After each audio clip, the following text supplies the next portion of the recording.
This episode is sponsored by TherapyNotes, TherapyNotes.com. Be sure and check them out, and be sure and use the promo code Gordon, Gordon, and you can try them out for 2 months for free.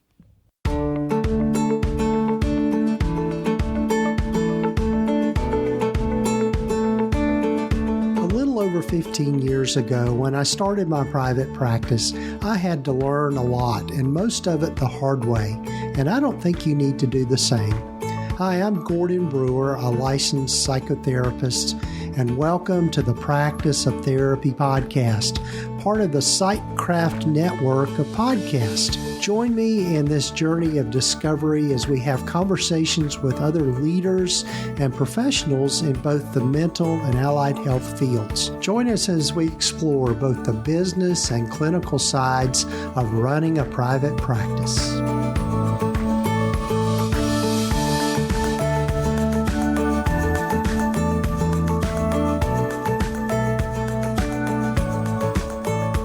Hello, everyone, and welcome to the podcast. This is episode number 274 of the Practice of Therapy podcast.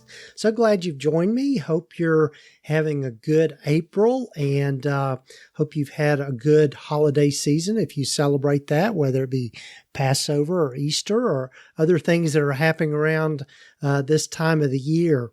Really looking forward to you hearing from my guest today. And I'm still kind of puzzled why I have not had her on here before. And if you don't know about Katie Reed, she is a pretty well-known person within the private practice circles, and really kind of Katie's area of expertise is how we can really kind of diversify what we do in private practice. And so I'm really looking forward to you hearing from Katie. Katie's been a keynote speaker at several conferences, and she's actually going to be one of the keynote speakers at an upcoming conference that I'll put a plug in here for you, and that's the Wise Practice Conference, Faith and Practice, Wise Practice Conference that's going to be held in Savannah, Georgia in October.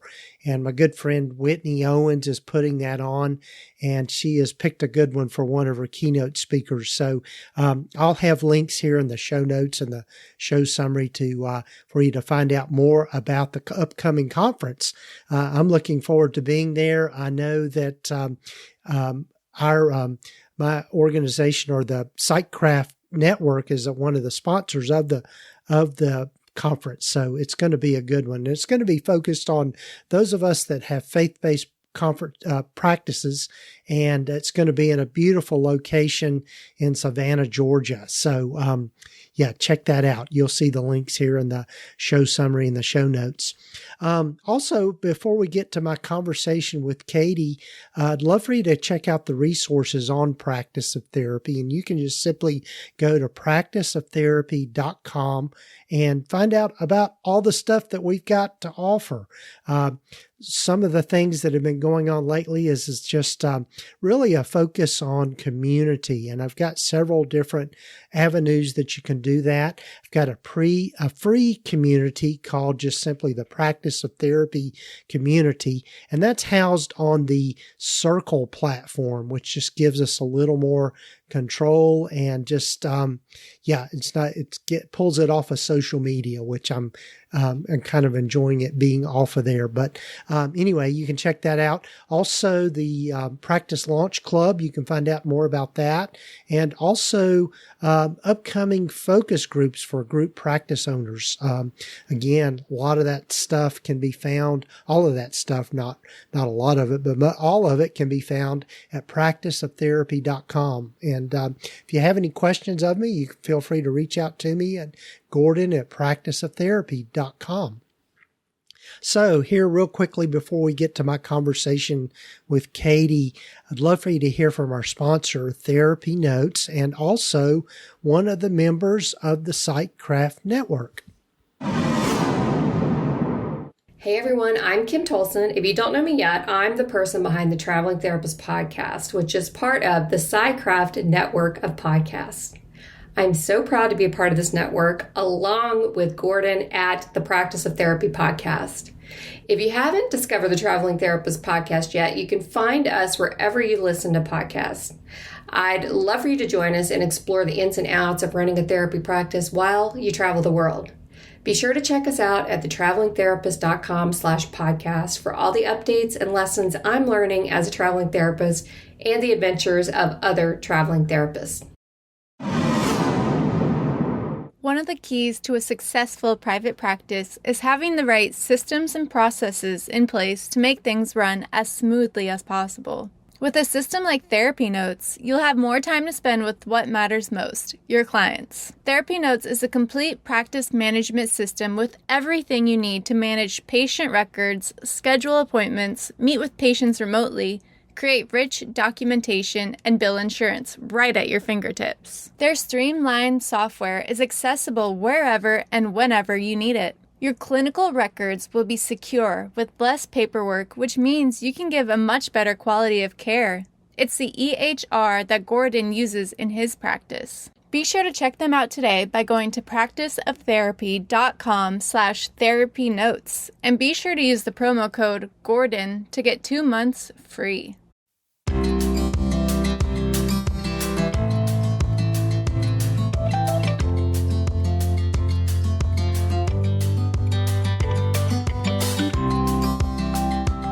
Hello, everyone, and welcome again to the podcast. And you just don't know how thrilled I am to have the famous Katie Reed with me on the podcast. Hey, Katie, glad you're here. Hello. Thank you. I'm so excited to be here. We'll use that word famous in a very limited context. Yeah, okay. Well, at least in my mind, you're famous because Katie and I have run in the same circles, but this is the first time we've ever got to meet. To sit down. Yeah. So this is a great time. So Katie, for folks that don't know about you, which they should know about you, but if they don't know about you, tell them a little bit more about yourself and how you've landed where you've landed.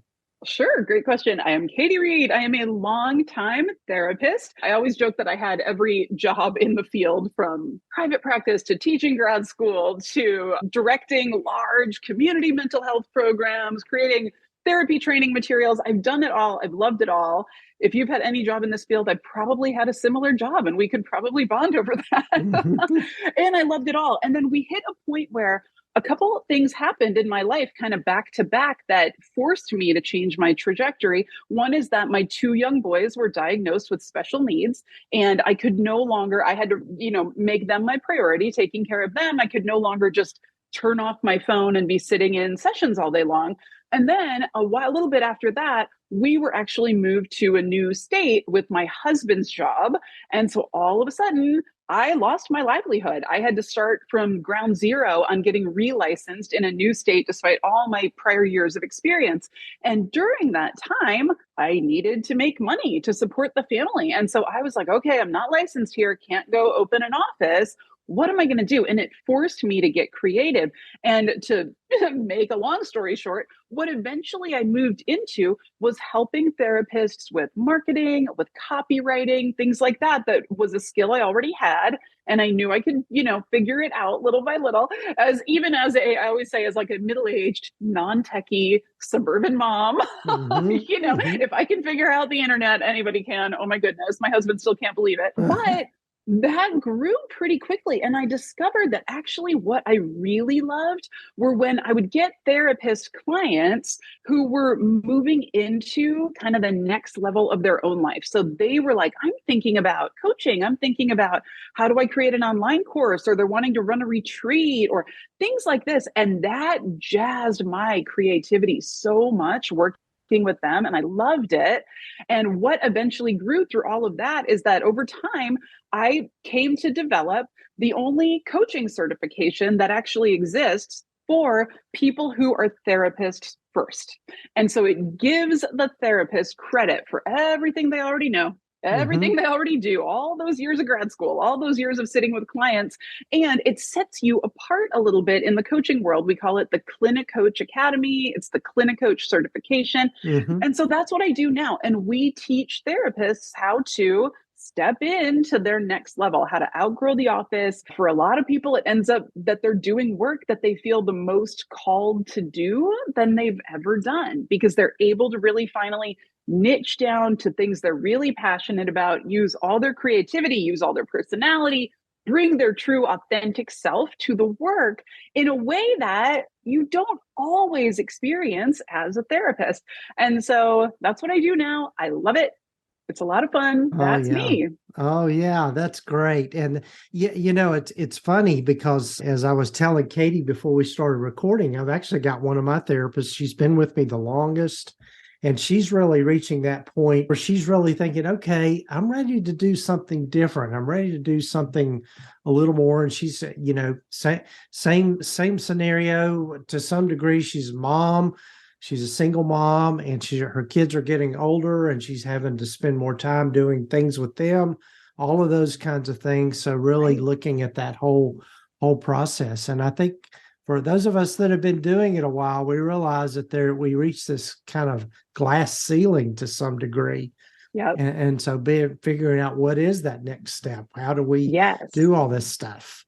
Yes, Yeah. exactly. And there's the glass ceiling financially. I think there's the glass ceiling in terms of your time, like your therapist, same thing, where at a certain point, when we learn to uncouple our income from the number of hours our butt can be sitting in a chair, suddenly things open up. Suddenly there are new possibilities for bringing yourself to the work in a whole different way and actually having a much bigger impact because you can now help more people than you could see in your therapy practice day after day. Right. Yeah. So as you've done all of this, tell us, this is a question that comes up a good bit. How do you see the difference between moving into coaching, or some people refer to it as life coaching, versus therapy? Absolutely. This is a really common question. And so the way I always define it, and that I define it for my clients, is that coaching, you're going to deal with a non-clinical level of need. Therapy, you can deal with anything. As a therapist, you can help people with clinical levels of need. And, somebody might come in with a clinical level of need, but a year later, they're doing much better. And now you're working more on actualization, things, higher level skills. So they're now at a non-clinical level of need, but that's still appropriate for therapy. Now, coaching, because I always want to give the disclaimer, as therapists, we are held to our ethical standards no matter what. Whether you want to call yourself a coach or retreat leader, whatever, you're held to your ethical standards.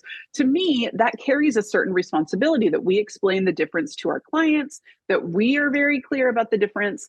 And an easy example I like to give, because I think it makes a lot of sense to people. Let's say, because a lot of therapists are experts in anxiety, for example, in your private practice, and you're seeing people with generalized anxiety disorder, and you're seeing people with really intense anxiety symptoms that are really hampering their lives.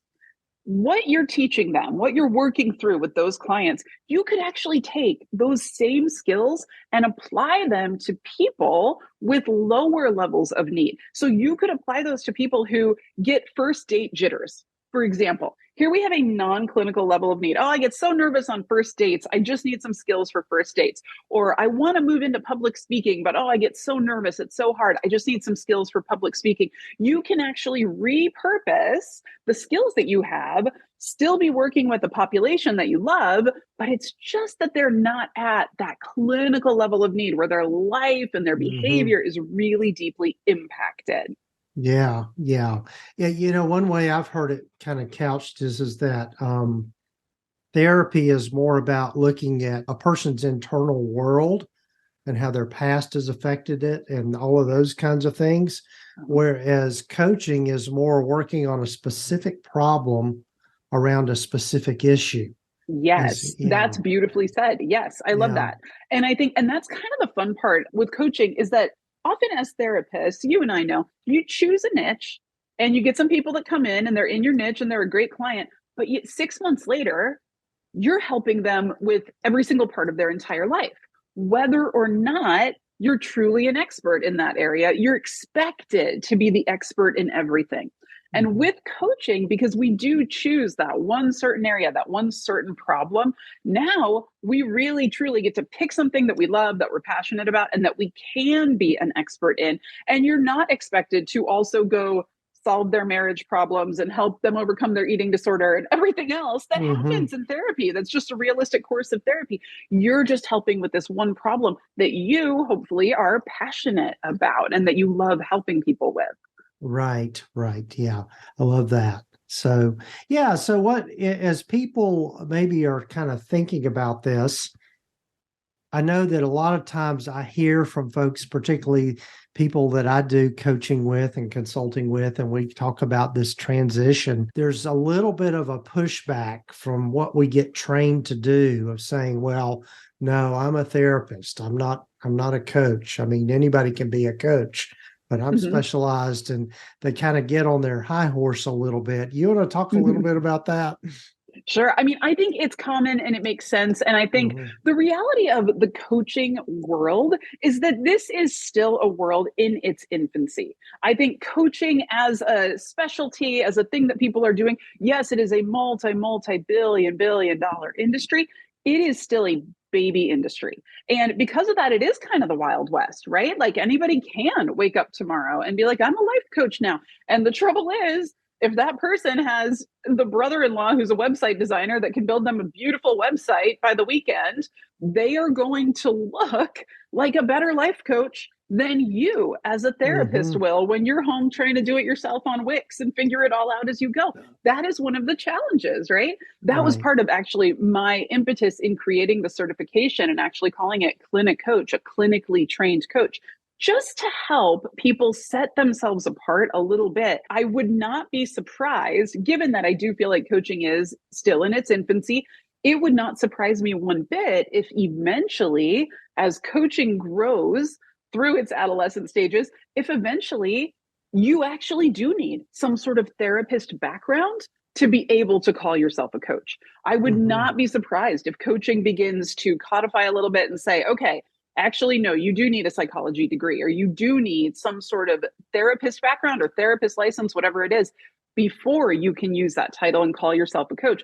But we're not there yet. And it is the Wild West. That said, and this is always the caveat I'll give, and people get mad at me for saying this, but there are crappy therapists and there are great therapists.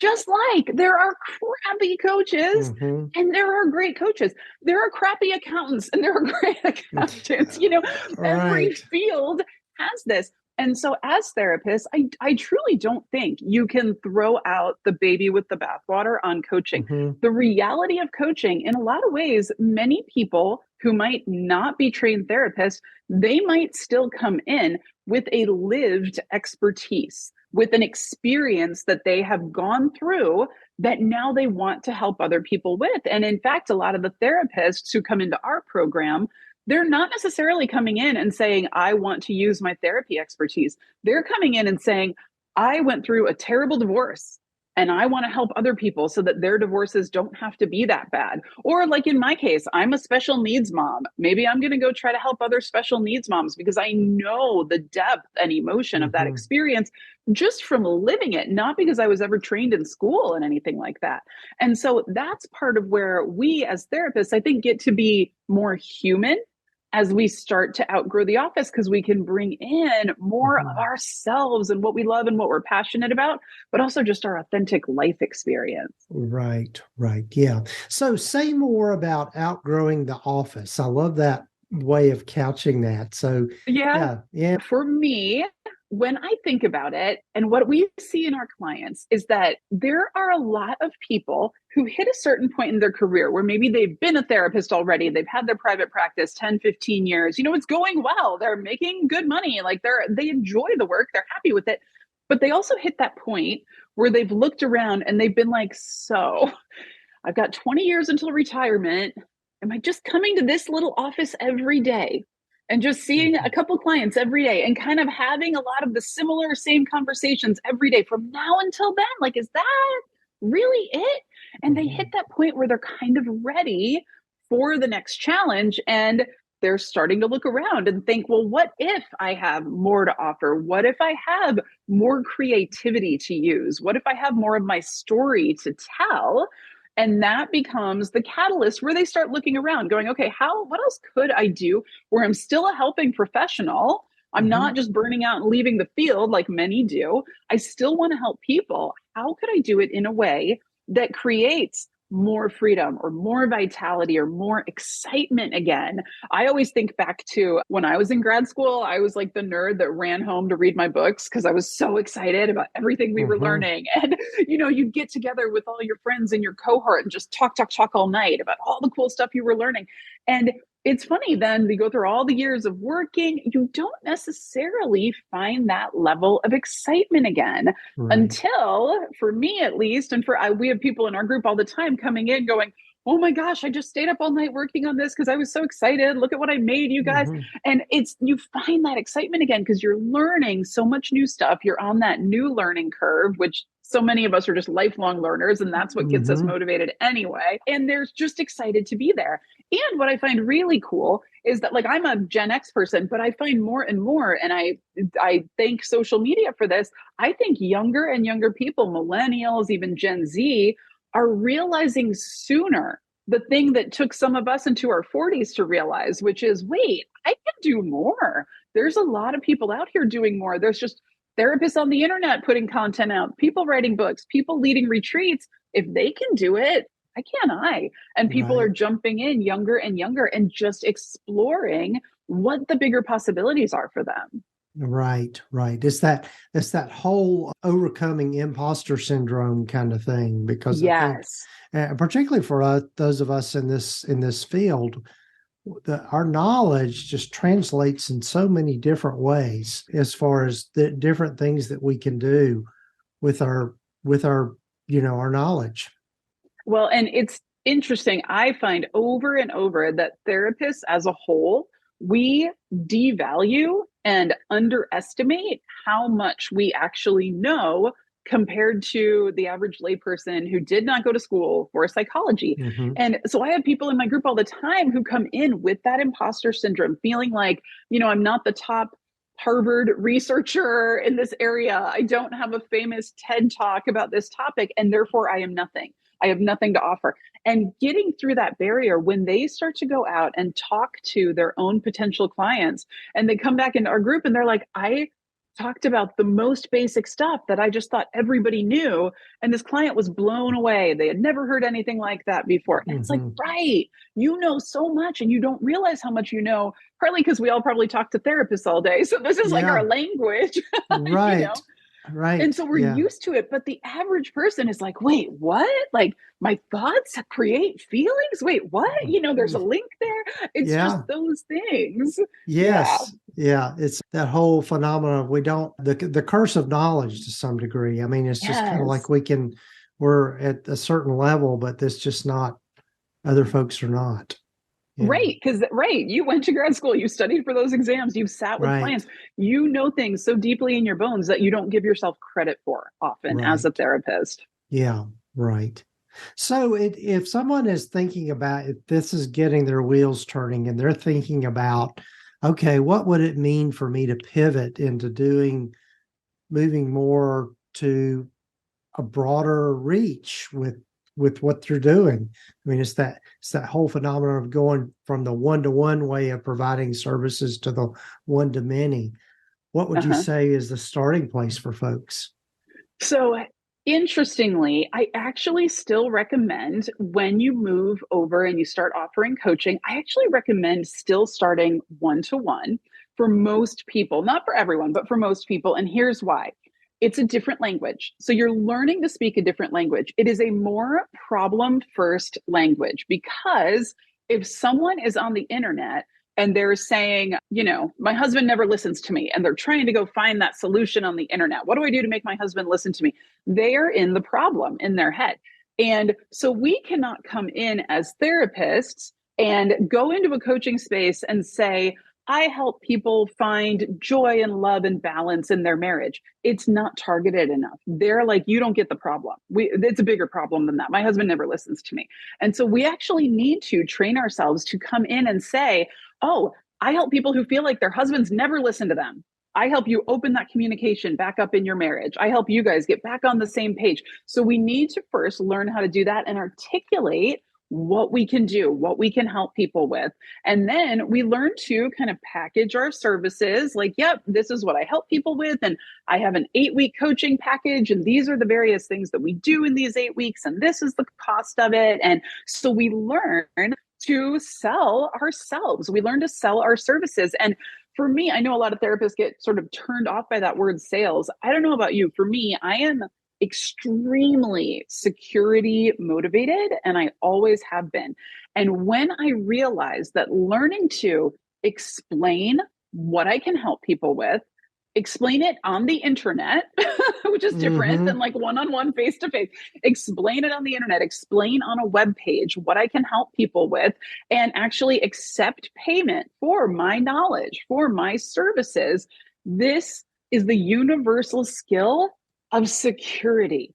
This is the skill that helps us. Like when I moved one state over, my security as a therapist was ripped away. I no longer had a license. The end, like full stop. It took a year to go through the whole long relicensure process. That was a terrible feeling. And that was definitely a motivator for me. Was I never want to have that lack of security ever again. I want to be able to create my own income when and how I need to do it. No matter what my family needs from me, no matter what bizarre hours I need to work, I want to know that I'm secure in my ability to create my own income. And so to get back to our original point, why I recommend starting one-on-one is that you have those initial one-on-one coaching clients or consulting clients or people who sign up for your online course. You learn so much from them because you learn how to get on a call and talk to people about what you do. You learn in the moment from the questions that they ask, what people most need from you, what they're coming to you for. And then you can take all of that. And once you've done those first couple one-on-one clients, now you have a better sense of all of this. Now, if we want to start to maximize your time, now we can move into small groups. Now we can move into large groups. We can move into maybe we can move into retreats, whatever it is you see yourself doing. But you need those foundational skills of getting those couple of one-on-one clients. Meanwhile, you're going to do something you're very familiar with, building an email list, starting to just give value to let people know who you are, what you can help people with. And that's how that little word of mouth starts to grow. The little buzz starts to grow where people say, oh yeah, Katie, oh yeah. She helps people if their husband isn't listening to them. I know a coach that does that. And so that is where you now start to, little by little, become the go-to expert in your area. Right. And this is where now suddenly the world opens up because you can offer any number of things. You can write the books, you can speak at the conferences, you can host the retreats, you can just run evergreen coaching and online course packages, whatever you want to do. It becomes anything. We actually just had a client, which was super exciting. She was just contacted by a TV station because they want to put out a big national show in the area of her coaching niche. And they wanted to talk to her about being the expert on there, which is incredible. Wow. Like you just never know what kind of opportunities might pop up when you start putting yourself out there. Right. Yeah. And it's in much of the same way it is with our practices. There is no lack of people that need our help with things. Right. Exactly. Yeah. And so it's a matter of positioning yourself in such a way that they can find you. Yep. Yeah. Completely. Yeah. And that's just marketing 101. Right. Exactly. Yeah. In my book. Yeah. Well, and I think of marketing. I know so many therapists are like, oh, marketing, it's terrible. It's a dirty word. To me, marketing is just what you said, letting people know that you're available to help them. And the kind of beautiful thing I think about social media, as much as there's a lot of things that are not beautiful about social media these days. The one beautiful thing about it is you actually have a free platform where you can be yourself and trust that the people who are going to be drawn to you will find you and will, just through you being yourself, that you will build that authentic connection with some of these people who are meant to be your future clients. And I think it's another thing that gives therapists imposter syndrome is they might be thinking about a niche and they look at it and they're like, oh, but this other person is like the famous queen of that niche. So why would I even bother?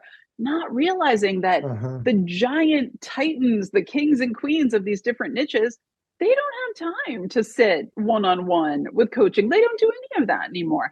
And so for you to be able to be that person that someone is drawn to, and you have the time and you offer the service, is amazing. Yes, yes. And what I would add to that is that everybody has a unique voice in things. And I think we all resonate with people at different times in different ways. And that it's,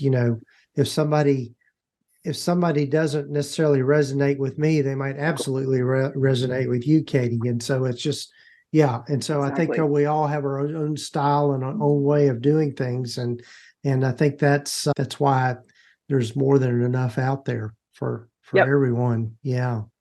Yeah. And it's more than possible too for therapists to do it. I talk a lot about what has been important to me, which is, I say, creating a more freedom-based life. And I had to really sit with, what does that mean to me? And for me, what I came to was freedom. I kind of divide into three areas. One was for me that freedom of time, because like I said, I suddenly had all day speech and PT and OT and ABA and so many different things that I needed to be shepherding my kiddos around to. I needed to create a career where I could put my family first. I could work whatever bizarre schedule I needed to work, and I could still make enough money to support us. And so that was that time freedom for me. And it's very different things for different people. We've had clients who had to go take care of an ailing parent, or had to go take care of a new grandbaby, or any number of things that suddenly their time, they couldn't be the butt and share therapist all the time anymore. So time freedom is huge. I also think about values freedom. So when I say that, so part of that, of course, is just, what do you value? What do you put first in your own life? What's the most important to you? And for some, that might be your family. That might be traveling, showing your kids the world, whatever that is, having enough downtime for yourself, making sure you build a schedule that works with your own psychology, and that's how much downtime you want to create in your life. It can also, though, for some of our clients, they might have a very woo side to their personality, or a particular religion that is really an important part of their value system that, as a therapist, they've maybe always kept under wraps. But when we step out into coaching, just like you said, people are going to be drawn to you. I live in an area that is actually heavily Mormon. And I see coaches who are out here going, I am Mormon. I help Mormon moms with XYZ. And of course, that makes complete sense, because now you can step forward with that, find the people who are like, you will understand my life experience because we share this certain value. So being able to step into your own values freedom. And then finally, of course, the financial freedom piece, which is what we always think about with freedom, which therapists sometimes get up in arms if you start talking about money. And yet I have yet to meet a therapist who's like, I really want to own 10 Rolls Royces and a giant mansion. Like, all of us just want that basic, good, decent life where if the car breaks down, you're not in a panic attack. Like, you can afford your basics, you can save for retirement. This is all we're really going for. And so that financial freedom to just know that you're taken care of, you're living a life where you're not in financial panic day and night. Like, I know I certainly was, especially all through my internship years and all my early practice years. I remember those days very well, the ramen noodle days. And so living a life where you're not there anymore, creating that kind of financial freedom is really all most of us are after. Right. It's about the lifestyle we want to live. I mean, exactly. And it's, it resonates with me because, as you mentioned with your kids, my wife is disabled. And so, the freedom I have with my practice now to be able to tend to her needs. And then when I first went into private practice, my daughter was entering high school and she was in the band and all of that sort of thing. And so I was involved with all of those kinds of things. And so, it's really, as people hear from me all the time, understanding your why and making sure that your why lines up with your practice. Yep. Absolutely. I love that. Yeah. So, Katie, what have you got on the horizon? I know you've got lots of great stuff going on and lots of new things. So tell us about that. We are. So a couple different things. So number one, if anyone wants to find me, it's katiereed.com. There's only one way to work with me, which is the 6-figure flagship program. The application for that program is on that page. And I have one of those names that you can spell 57 different ways. So it is KATIEREAD.com. I'm sure you'll put the link there. Mm-hmm. But we Yes. actually have something else, another just free offering opening up today. In fact, as I'm talking to you, I'm wondering how our technology is going in the back end because we just opened it up right before I hopped on with you. I got the idea recently. I wanted to stay more connected to clients who had graduated from the Clinic Coach Academy after they graduated. And I just had a random brainstorm on my morning walk one day to just send out little 2-minute audio messages to folks via text, just send them out in the morning on a number of different topics related to mindset and motivation and resilience and just all the things that kind of come up in our group, but also just in daily life. And I started sending them out to clients and it was really successful. And I thought, you know what? I'm going to open this up for everybody because these are really not just for therapists. They're certainly not just for therapists becoming coaches. These are little conversation pieces that anybody could kind of work into their day, listen to it for 2 minutes on your way into the office, whatever it is. And so we're calling it the Growing Edge Microcast. It's like a little micro podcast. Yeah. Awesome. And so we're just opening that up and people can go if they would like to receive those. It's a little, like I said, like a 2-minute audio. You can play me on double speed, although I do talk kind of fast, as you might have noticed, but you can go sign up for those. The opt-in is at heykatiereed.com or at Hey Katie Reed on Instagram. Either of those places, Hey Katie Reed. It's easy to opt in. We send you those. You can opt out, obviously, anytime. It's all free. But this is my way. I'm excited about it because it's my way of taking what I've really learned and grown through as both a therapist and then in the last couple of years of entrepreneurship, taking a ton of those little lessons learned and maybe just hopefully giving people that thing where once in a while, it's just exactly what you needed to hear that day. Yes. Or it's just the little reframe or the little aha moment that you're like, oh, I didn't think of it that way before.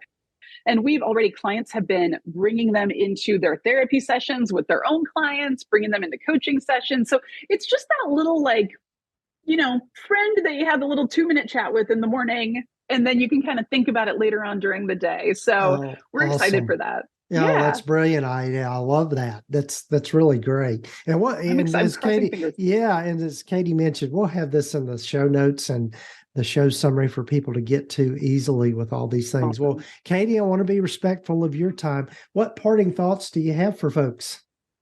I think a good question. I feel like I'm so excited about the possibilities for all of us therapists right now. I feel like we're on the precipice of just so many different ways that therapists are finding sort of new respect in the world, new acceptance. I don't think there's as much pushback on therapy as there used to be. That obviously doesn't apply to every place in the country or in the world, but I feel like more and more of the younger generations are coming to appreciate therapy and understand it and just fold it into their everyday lives. And that as people grow, then also coaching becomes that next evolution for them where they're like, wow, I'm really at a really decent baseline functioning right now. I'm not having any major mental health issues going on, but I have these other areas in my life that are still sticking points that I'd still like to improve upon. And for any therapist out there thinking, oh, that's not really for me, somebody else will be better at doing that than I will, I'm just here to say to you, literally the only people who will succeed are the people who stand up and start right now. Yeah. That's it. And there is no magic formula. This is the beautiful thing. I think, especially like the rise of the popularity of TikTok and things like that. You don't need to be a supermodel.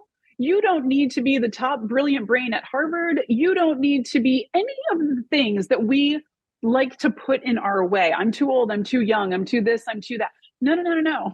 Normal people, average everyday people who just have that education, that life experience, and that willingness to help others are rising to the top so quickly right now. And I'm so excited to see it. And to me, this is the way that all of us can stay helping professionals, not burn out, not leave the field early, make more money, be able to live the good lives that we want to live, which PS is not selfish. It makes you a better therapist when you are pursuing your own good life. It makes you a better helping professional because you're speaking from the point of view of somebody who's there already.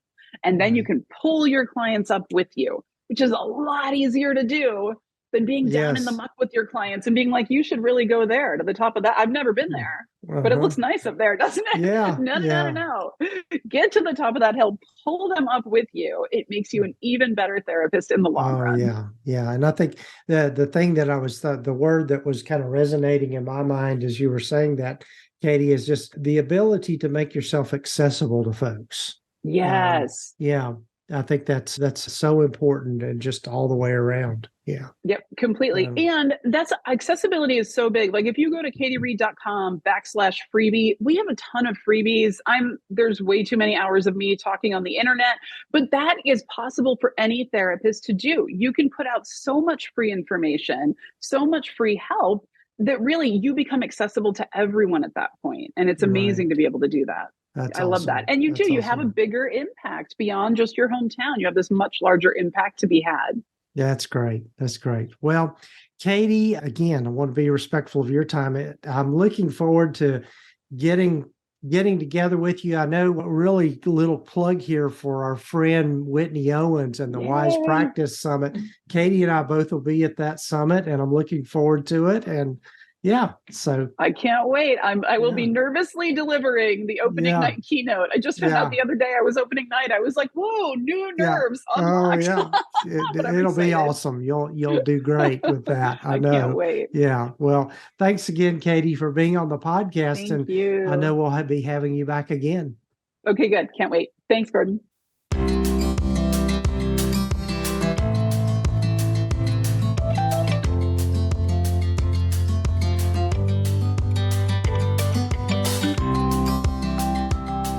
Well, again, a big thanks to Katie for being on the podcast. As you can tell, she is just so energetic to be around, and I just really enjoyed my conversation with her. I still can't understand why we haven't talked yet. I've known about her for some time. I'm really grateful to her for being on the podcast, and be sure to check out all of the resources that she has. She is really quite the person in being able to help therapists kind of break that burnout kind of thing that can tend to happen for us, and really thinking about ways to diversify your income and diversify your reach.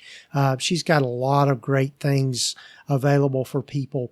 So check her out at katiereed.com. And again, the links will be here in the show notes and the show summary. So again, thanks to Katie, and I'm sure you will be hearing again from her, and looking forward to having her back on the podcast. So hope you have a good rest of your week. Be sure to check out our sponsor of the podcast, TherapyNotes, and you can find out more about them by going to practiceoftherapy.com/therapynotes, and also use the coupon code or the promo code Gordon, just GORDON, to get 2 months of their services for free. And also check out all the great resources on the Practice of Therapy website. I'm constantly updating that and getting new things up there. And I think you're going to start seeing a little bit different look when you go to the website, working on that just a little bit at a time, which is how I tend to do things. I don't tend to try to do a whole lot at once, just do it slow and steady. And as I like to say, I like to be consistent and persistent with things. But check it out. So have a great rest of your week or weekend whenever you might be listening to this. And springtime is here, at least here in East Tennessee, and I hope it's a good one for you. Take care, folks.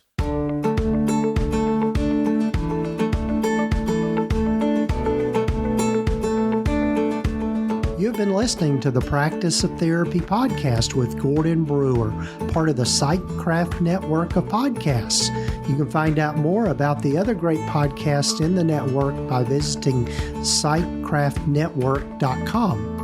And if you haven't done so already, please visit us at practiceoftherapy.com and get your free private practice startup guide, along with a lot of other great resources and webinars and free things just by visiting. Also, be sure to follow us wherever you might be listening to your podcasts. This podcast is intended to be educational in purpose and is not intended to give legal, accounting, or counseling advice. If you need a professional, find the right person for that.